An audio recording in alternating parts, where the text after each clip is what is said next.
Wala po, ano lang po siya. Assessment nila.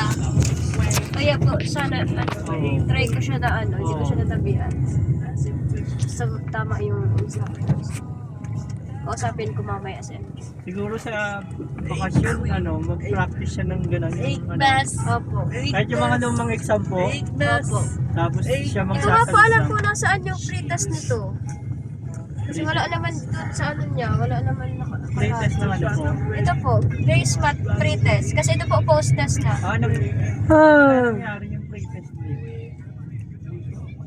Teacher siya kasi baka na kay Madam Steph yung pretest.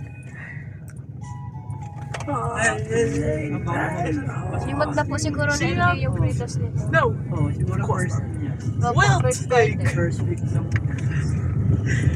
I almost Bago forgot. mag-first I quarter. almost forgot. And then just ran away with. And then